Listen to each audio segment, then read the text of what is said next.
My next guest, sitting in front of me now, is by a long mile one of our finest and most successful actors. Since he joined the Abbey back in the late 1960s, he's been involved in a roll call of some of the best films and most enduring plays. From The Crying Game to being directed by Samuel Beckett to setting up Field Day with Brian Friel and Seamus Heaney. And this month, the Dublin Theatre Festival will be honouring Stephen Ray for his outstanding contribution to theatre. Morning, Stephen. I know, actually, you get embarrassed about things like awards, don't you? You're not mad about talking about yourself. No. This will be an interesting interview. I was just thinking, there's a lot of Northerners on this show this morning. I know, it's not obligatory to have them, but maybe before the border slams shut again, it'll be good to get us. I live in this jurisdiction, you see, so it's okay. Yeah, you're okay. Actually, Mary Jones was there. She grew up in East Belfast. Where were you born, actually? North Belfast. It's very different from East Belfast. I promise you it is. What's the difference between North Belfast and East Belfast? Well, there's different migration into the city from the time of when people started getting more urbanised. People in North Belfast came from Derry, Antrim, the west of Ulster, and but people from the east came from down, and they also came in as workers for the shipyard. Was your dad a bus driver? What did you? He was a bus driver. Yeah. Was he happy? Are you kidding me? I don't know. No. Why would he be happy? Is it obligatory to be? No, he wasn't sure. Life was very, very hard then, You know what I mean? Yeah. He was unemployed for a lot of time. My mother went out to work, and it would say there was a certain tension in the house. I didn't mean to talk personally, Miriam. You just got this way about you, Slide you into it. Yeah. But where did your acting interest come from? Remind people. Like, in other words, were your parents interested in books? And they were. My mother wouldn't get a television. We had to go to the library every Saturday morning and get 3 books. That. But the acting came, if I may say, from within. And I was a ghastly show off when I was a little kid, and I always say that young boys' job is to entertain their mother, and that's what I used to do. I like that. Well, have you experienced this yourself? Yeah, my younger boys. Yeah, they're very funny, actually. Yeah. Yeah, that's what I didn't know it was a rule, though, but I'm glad to hear. No, well, it is a kind of unwritten rule. Yeah. And it's what boys want to do. And then you grow. Then you become a sulky adolescent, and then you become an actor. But what was your big break? What was the big break that put you in, I suppose, a different stratosphere in acting? What was your main big break when you look back yourself? Well, I mean, there are lots of strange steps. I mean, the fact that I came to Dublin and auditioned for the Abbey straight out of Queen's University and got the job, that was big, the first audition I ever did, really. I got it. So, can you remember what you did in that audition? Oh, there's a pile of Abbey classic plays on the stage when you came in, like Juno and Paycock, Playboy the Western, and but I knew what they were going to be, and there was Diarmuid agus Grania by Micheál McLeamore, because you had to be able to do Irish, and so I kind of guessed what there would be, so they gave me it anyway. But then I went to England, and I got eventually to work at the Royal Court, and then I got to work at the English National Theatre. And those were all, they weren't massive in the sense that, suddenly the world didn't say, this is the business or anything, but it just were incremental steps. And then, of course, when I did Crying Game, that was a big international thing. And, and working with Neil is always very exciting. Massive. You've an amazing working relationship with Neil Jordan, don't you? What was the first thing you did together? I did Angel with him, which was his first film and also my own first film. And it's a wonderful, wonderful film, And a man called Mark Cousins actually put together 6 things about the North, and included them in an open letter to Boris Johnson to say, you know, it's no good saying that the Irish will always want to kill each other. Look at Angel. It's about someone who's not a violent person who gets drawn into violence, you know. So he's a wonderful, wonderful director. I mean, and I've done 11 films with him. Which, wow. I mean, some people would kill to do 11 films with anyone. But, yeah. So he's great. Yeah. He is truly great. And it's an enduring, actually, partnership, because you often hear of people who have worked with people and then it doesn't last. But like I didn't know, actually, that the very first film of yours and the very first film of his was one that you did together. I mean, that's amazing, isn't it? I know, it is amazing. I was just very lucky. I didn't know how to get into... I've done a lot of theatre, but I didn't know how to get into movies. And then this strange, owlish creature came up with a script and a saxophone and said, do you want to do this? He could hardly speak. He was so shy, you know. And we did it. And it's absolutely an incredibly intact vision, you know. It's really special, you know. And of course you did Field Day, the establishment of Field Day. For even younger listeners, remind people what that was. It was with Friel and Heaney mainly, wasn't it? And why you set it up in the first place and why it mattered. Well, we did it in 1980. The younger people won't if they've in fact got up and switched to Radio On. Oh, they have. In their droves, yes.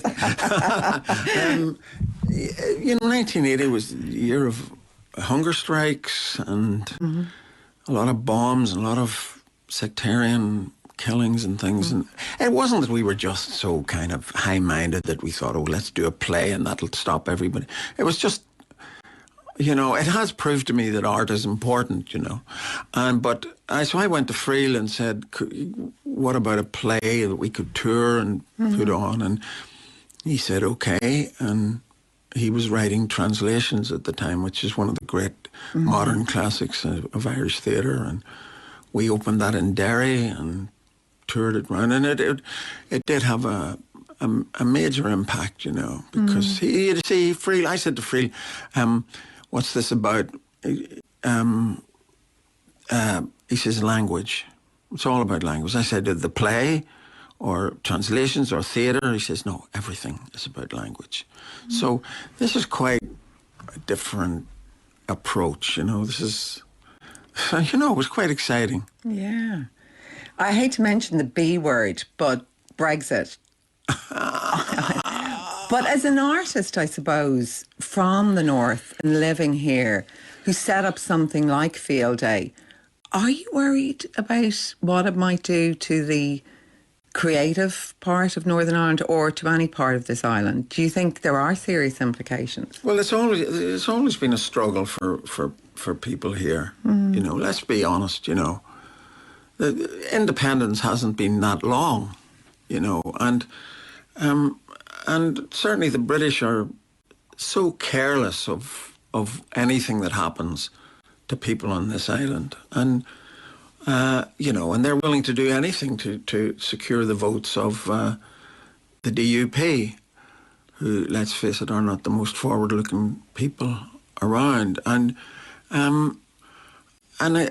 it's a mess, except that, of course, now Boris doesn't have any votes, does he?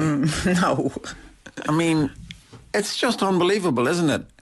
Now Amber Rudd is gone, you know, who I couldn't understand why she was with him anyway, because she seems like, for a Conservative, quite a reasonable person. But, you know, it's unbelievable. I mean, you know, in some ways, I'm quite happy. I want to see Scotland independent. I want to see the North joining with the Republic, and England can go and chase themselves.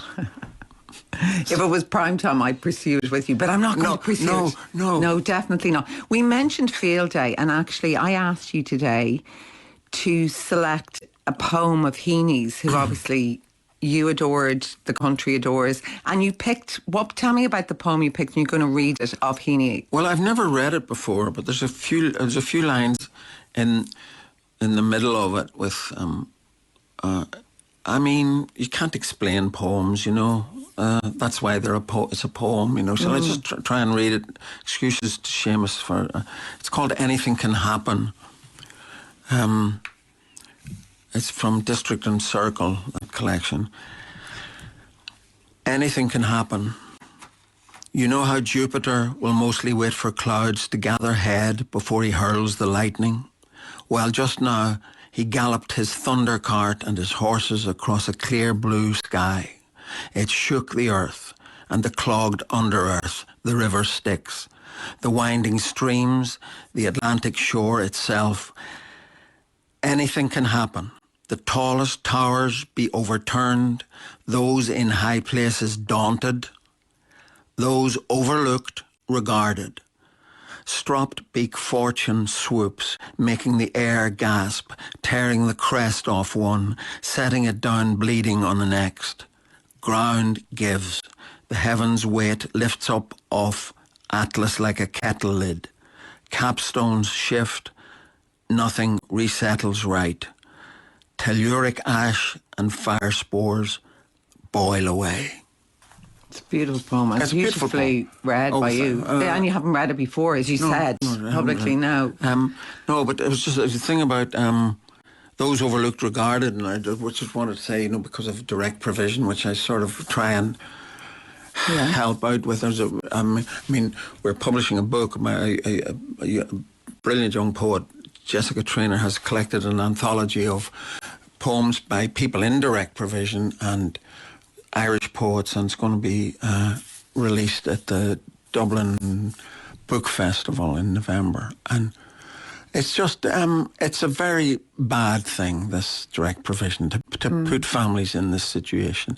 And I was working with a young sound engineer the other day, and he said, it's our Magdalen Laundry. It's as bad as that. It's the pushing of one crowd of people into exclusion. And we got to do something about it. Yeah, and you do quite a lot, don't you? You try to raise awareness about direct provision, as it almost been like a shameful blot. I have tried to, but I don't want any. It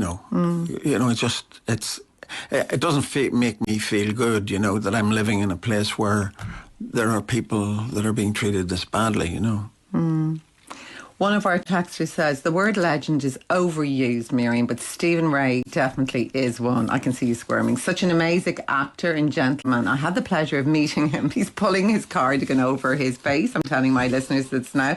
Of meeting him in Iggy's in Kincasla in Donegal. Iggy's another gentleman. I hope Stephen has many, many happy days to come. I could listen to him forever. That's from Emer McAniff in Donegal. Yeah. Nice, yeah. Our Iggy's is closed now. Wow, well, that's a pity, isn't it? That's a pity. Yeah. But you are here this morning because you're being honoured for your outstanding contribution to theatre at the Dublin Theatre Festival. Is it important for you to be recognised? I know you're mortified. I can see you're sitting opposite me and you have your hands in your face. But it's nice, isn't it, to be recognised by theatre in Dublin, where you have, put so much of your career on this stage. It is very nice. Yes, of course it is. Yes, it is. I notice on the list of previous recipients that most of them are dead. So I think I'm now anticipating the end. No. But you look great, actually, I have to say. Well, you look great yourself, Miriam. No, but you do. You look very healthy. You wouldn't think you'd been out all night, yeah, look, it's nice to be acknowledged. It is, of course, and but it's embarrassing as well. Actors are kind of shy people, Yeah, you're quite a shy person. Not all actors are shy, I think. Are they not? No, I don't think so. No, I don't like publicity much or anything like that. But, anyway, you have to do it. When you look back on your career, is there a particular role? And this is an obvious question, but is there a particular role you're most proud of, or is that hard to select out of your vast catalogue? Well, no, it's, obviously, I went to see, they did a new print of The Crying Game last year, excuse me, and I didn't want to watch it, but we were all there, Neil and everyone was there, and I when I found that I stayed, I wasn't embarrassed because it was done so long ago. And I thought, this is a masterpiece. It's a masterpiece of a film because it uses our experiences here and does a very big, broad story, which is applicable all over the world. And I thought it was absolutely wonderful. I'm most proud of that film and of that performance. Although recently doing Cypress Avenue by David Ireland, that was a massive role, and I'm kind of very proud of that, you know. Yeah, because that's very interesting. And for listeners, of course, that was a play written, I think, especially for you, which is the story of a unionist who's convinced his baby granddaughter is Jerry Adams. Isn't that correct? I mean, it's bizarre. It's bizarre. But it worked. Oh, it worked. Yeah. It's hilariously funny. But we also did it in America, you know, and everybody in America didn't think, oh, this is just some funny play about Belfast. They thought it was about Donald Trump. It was about the world of fascism that we've now entered, where we're being driven by mad people. We are, aren't we? Well, I always say a lot of people vote for people and you have to respect their, democratic mandate that they are in power.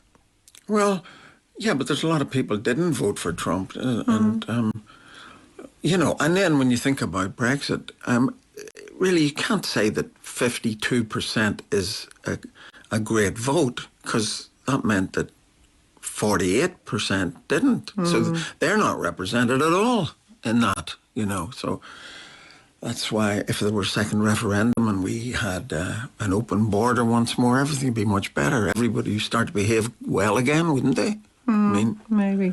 No, maybe. I'm going to pull us back from Brexit. Okay, well, you brought it up. Yeah, no.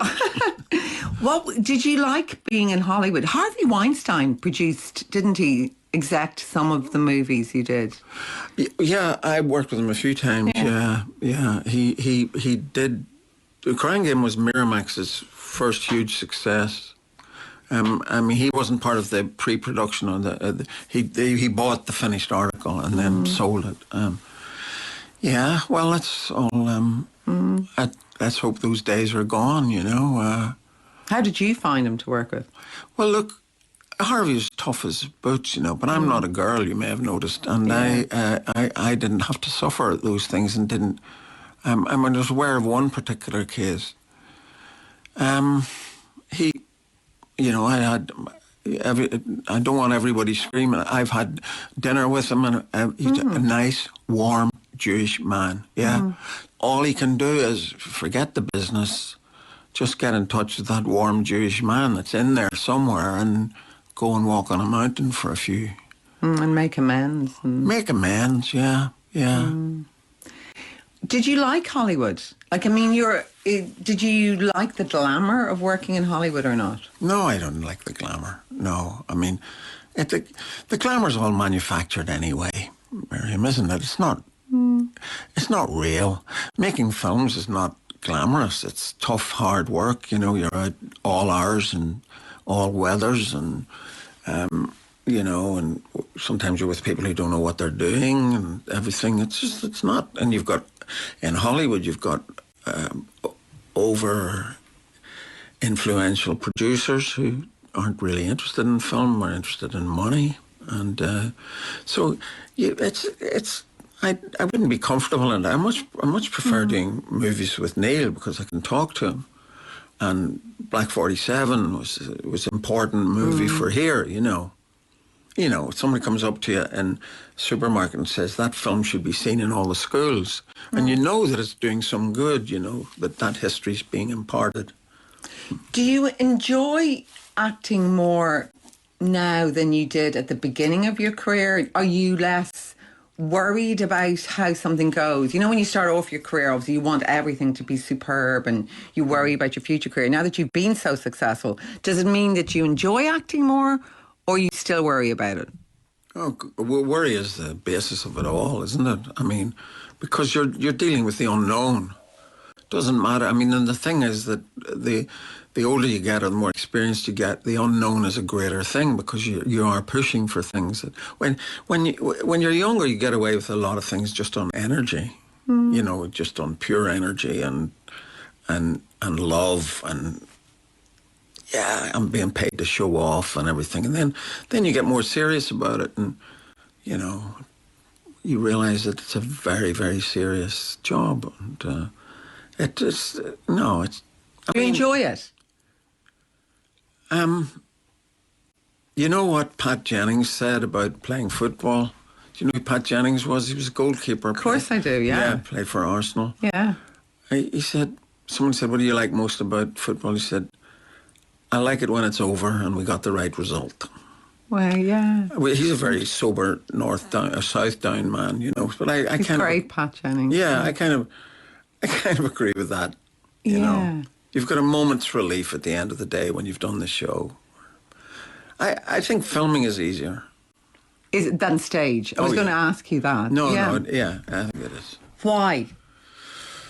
Not because you can always have another go at it, you know, sometimes because the pressure to get it quickly is immense, you know. But it's just, you're not... I like the company of the technicians that are all around you. I like the crew, like the cameraman and the focus puller and various... You know, I like that. They're kind of companions, you know. And you don't have that. You're alone on a stage, really, with... well, you've got your friends, your actor friends with you.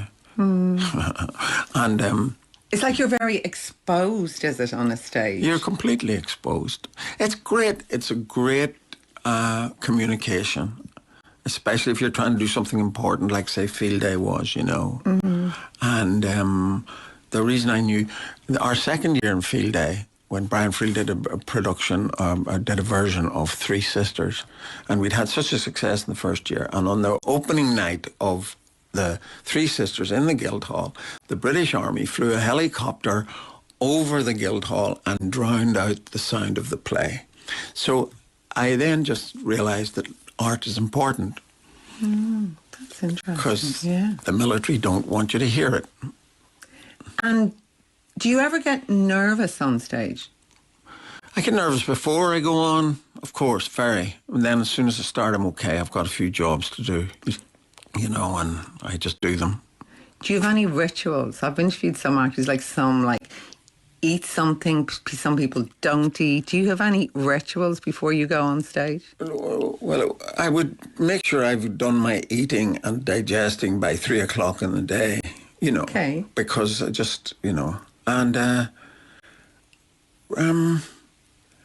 never put on a costume, a part of a costume with part of my own clothes. If you see what I mean. No, explain that. I take off all my own clothes. Okay. And then I put on all of my costume. I'm superstitious about leaving a bit of me on. And do you see what I'm saying? Do you mean like even underwear or something? Do you no, I draw the line at underwear. I mean, Miriam, did you have to bring that up?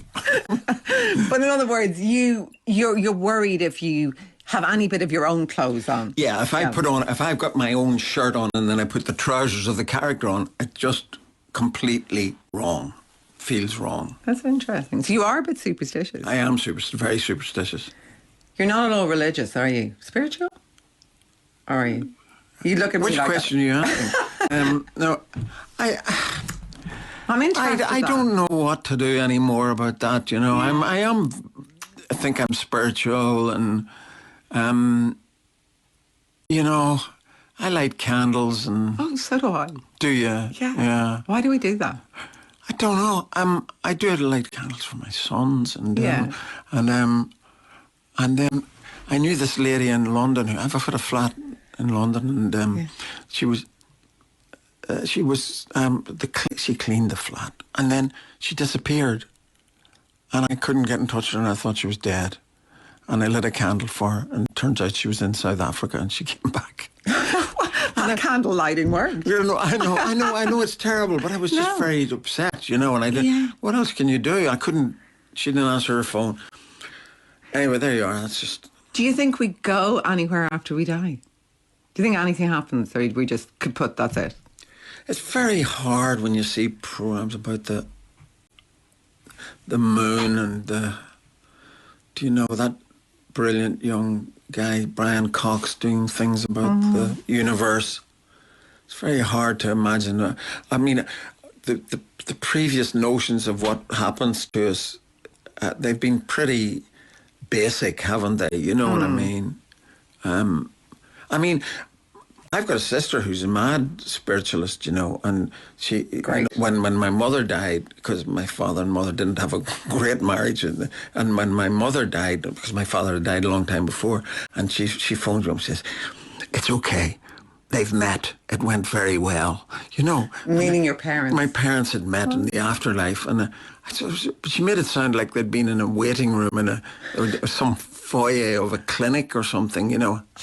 I just couldn't imagine that it's at all like that. You know. It's kind of reassuring for your sister, though, if she does believe that, isn't it? It's course it is. Yeah, it's much nicer to believe there is something than not, in a way. It's a relief to know that they weren't fighting, you know. But as you said, times were tough. Times were tough. Yeah. Times were tough. They sure were, yeah. Yeah, no. Yeah. So what are you... They're tough now, too, for everybody else in the world, except... It's all right in Ireland now, except for, you know, homeless and... Yeah. And climate change, because I know I was talking to you, care so much even about all the fires recently in the Amazon rainforest. I mean, you get very passionate about that. No, I'm stupid, really, you know what I mean? As if I can do anything, you know, but it's, you know, it's pretty, you know, when you've got the leader of the free world saying that there's no such thing as climate change, come on, you know. We just have to do a bit, don't we? At least, you know. You love Trump, I can see. God, he's really repulsive. Oh, we're not coming back to Trump no. again. No, well, you started that. No, you on. didn't. I started it. Sorry. No. No. It's you know, you have to be... I mean, this man suggested that you nuke that hurricane that was coming in. You know, you fire a nuclear bomb into the middle of a hurricane with the hope that it'll save America. I mean, please. What? I've interviewed you down the years and you seem in a very happy place in your life. No, we're coming to the end. Don't worry, we're not doing in the psychiatrist's chair. No. But you do seem, as I said opposite you for the past half hour, content, son? I wouldn't. I mean, the thing is, you know, when you realise that you're getting awards that mostly dead people have got, you think, well, maybe I should just be grateful for what's happened. And I have had a wonderful career. I don't mean just in my own achievements, but the fact of what I've been offered, the people that I've worked with, you know, and you know, I'm thrilled with that, you know. And do you wake up happy? No, let's not go too far. I mean, no, I don't know. It's just, look, you know, and I've got fantastic friends and sublime artists, you know. I've worked with such sublime artists. And I mean, I'm reading a whole 40 minutes of Seamus's poems the other day in the Bank of Ireland, and just watching people listen to them, you know. There's so much that is so great about the work that we do, you know. Well, we're going to go out with playing in a few seconds of a song you love, because I want you to play a song you love, and it's Joni Mitchell's Down to You. But I do want to say you're being honoured, as I said, for your outstanding contribution to theatre at the Dublin Theatre Festival. There's going to be a gala evening, and everyone is invited to join the festivities on the night of the gala dinner. There are table packages for 10 people, which include complimentary tickets for festival shows, a 3-course dinner, and accreditation as a gala supporter. And you can contact the team at the Dublin Theatre Festival. It's development@dublintheatrefestival.ie. That's development@dublintheatrefestival.ie for more. Stephen Ray, congratulations on your award. Thank you very much. Thank you very much. Aeneid? Oh, the Aeneid. Sorry, Neil Martin, cello player, and I are doing Seamus's version of Book 6 of the Aeneid at in Dún Laoghaire in the Pavilion Theatre, and I can't remember the date. Well, you can look it up at the Pavilion Theatre. Yeah. Oh, it's the 18th of September. Yeah. Pavilliontheatre.ie for tickets. We've done it a few places. It's really great. It's really brilliant. No, I'm glad we mentioned that, actually, because Neil is here coincidentally this morning, and he went into Shannon asked us to mention, as someone mentioned. Stephen Ray, congrats. My thanks today to Denise Davies, our BCO, to my great producer Sian O'Gorman, and to Dave Gibson. And we're going to go out listening to a little bit of your favourite song, Stephen Ray, Joni Mitchell's Down to You. Thanks for being my guest this morning. Thank you very much. My pleasure.